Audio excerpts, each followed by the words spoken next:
I never expected to cry at a stranger's front door, but that's exactly what happened the day I met her. My Aunt Maggie passed away in early spring, quietly, the way she had always lived, without making a fuss, without asking for anything from anyone. She was 80 years old, sharp until the very end, and honestly one of the most self-contained people I have ever known. She never complained. She never overshared. She made her tea, tended her small garden, and kept her world tidy and private. We loved her deeply, but if I'm being honest, none of us really knew her. Not fully. Not the way you think you know someone after decades of Sunday dinners and birthday calls. So when she died and we gathered for the reading of her will, we were all expecting something straightforward. She didn't have much, a small house, some savings, a few pieces of old furniture that had been in the family forever. My mother was there, my 2 cousins, my Uncle Raymond, who had driven 4 hours to be present. We sat in the notary's office, tired and grieving, and we waited. And then the notary read the name we had never heard before. Margaret Collins. Not one of us. Not family. A complete stranger who was to receive the house, the savings, and essentially everything Aunt Maggie had ever owned. The room went absolutely silent. I remember looking at my mother and seeing her face just freeze, like she couldn't quite process what she had just heard. My Uncle Raymond leaned forward and asked the notary to repeat it slowly, because surely there had been some kind of mistake. But there was no mistake. The document was clear, legal, and signed in Aunt Maggie's own handwriting just 8 months before she died. The notary then reached into a folder and pulled out an envelope. He slid it across the table toward me specifically and said that Mrs. Maggie had left instructions for this letter to be given to me personally before any questions were asked. My name was written on the front in her careful, slightly shaky handwriting. I recognized it immediately. I didn't open it right there. I don't know why, I just couldn't. I put it in my bag, and I sat through the rest of the appointment in a kind of fog. My cousins were whispering to each other. My uncle was already talking about whether this could be contested. My mother just kept staring at the table. And I kept thinking about that name. Margaret Collins. And the fact that it was also my aunt's name. Margaret. Maggie. The same name, and I didn't think that was a coincidence. I opened the letter that night, alone, sitting at my kitchen table with a cup of tea I never actually drink. It was 4 pages, handwritten, and it started with the words, "I need you to understand something before you judge me, and I hope by the end of this you won't feel the need to judge me at all."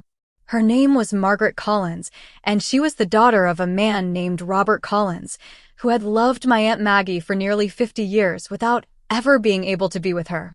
I had to read that sentence 3 times before it settled. 50 years. She had carried this for 50 years, and none of us had ever known. According to the letter, she and Robert had met when they were both in their late 20s. He was warm and funny and completely devoted to her from almost the first week they knew each other. But my aunt's family, her parents, her brothers, my grandfather among them, did not approve. Robert came from a different background, different circumstances, and back then that mattered enormously to people like my great-grandparents. There was pressure, there were arguments, and eventually my aunt was told, in very direct terms, that if she chose Robert, she would be choosing him over her entire family. She let him go. She wrote that it was the hardest thing she ever did, and that she never fully forgave herself for it. She said she had convinced herself it was the right thing, that she would move forward, that time would make it easier. But time had a way of proving her wrong on that particular point. Robert eventually married someone else. He had a daughter, and he named her Margaret. Aunt Maggie's letter didn't stop there.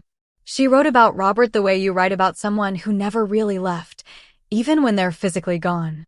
She described how they had stayed quietly in touch over the years, not romantically, not in any way that crossed a line, but in the way 2 people stay connected when they simply cannot fully let go. A letter here, a phone call there, sometimes nothing for 2 or 3 years, and then suddenly his voice on the other end of the line like no time had passed at all. She wrote that when his wife passed away, Robert called her. They were both in their 60s by then. And she said that for a brief, wonderful moment she thought maybe there was still time. Maybe life was offering them something back. But Robert was sick by then, though neither of them knew how sick yet, and within 2 years he was gone as well. She never told us. She grieved alone, quietly, the way she did everything. But before he died, Robert had told his daughter Margaret everything. He had told her about Aunt Maggie, about the years they had spent loving each other from a distance, about the choice that had been made when they were young and how it had shaped both of their lives. He wanted his daughter to know the full truth of who he was, not just the version that fit neatly into a family story. And Margaret Collins, this woman none of us had ever met, had carried that story with her ever since. In the letter, Aunt Maggie explained her decision simply and without apology. She wrote that she had no children of her own.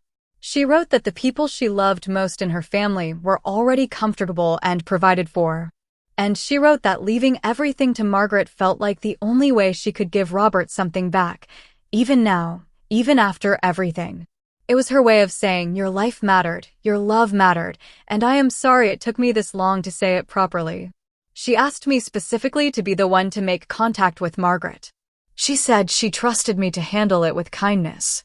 And then at the very end of the letter she wrote, she already knows about you. I told her you would come. Please don't make her wait too long. I sat with that letter for a long time that night. The next morning I called my mother and read it to her over the phone. My mother was quiet for several minutes, and then she said, very softly, that she wished Aunt Maggie had told someone. Not to change anything, just so she hadn't carried it alone for so long.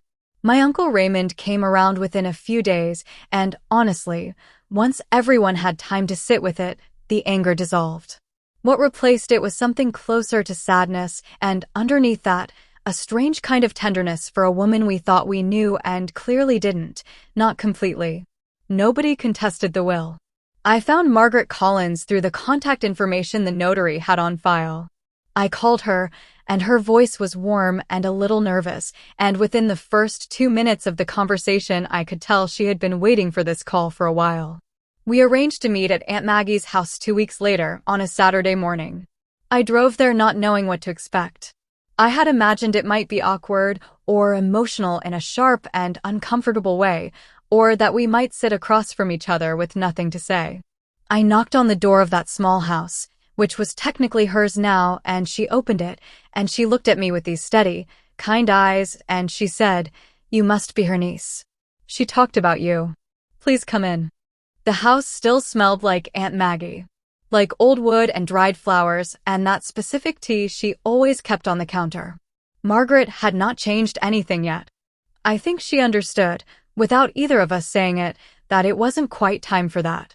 She had put the kettle on before I arrived.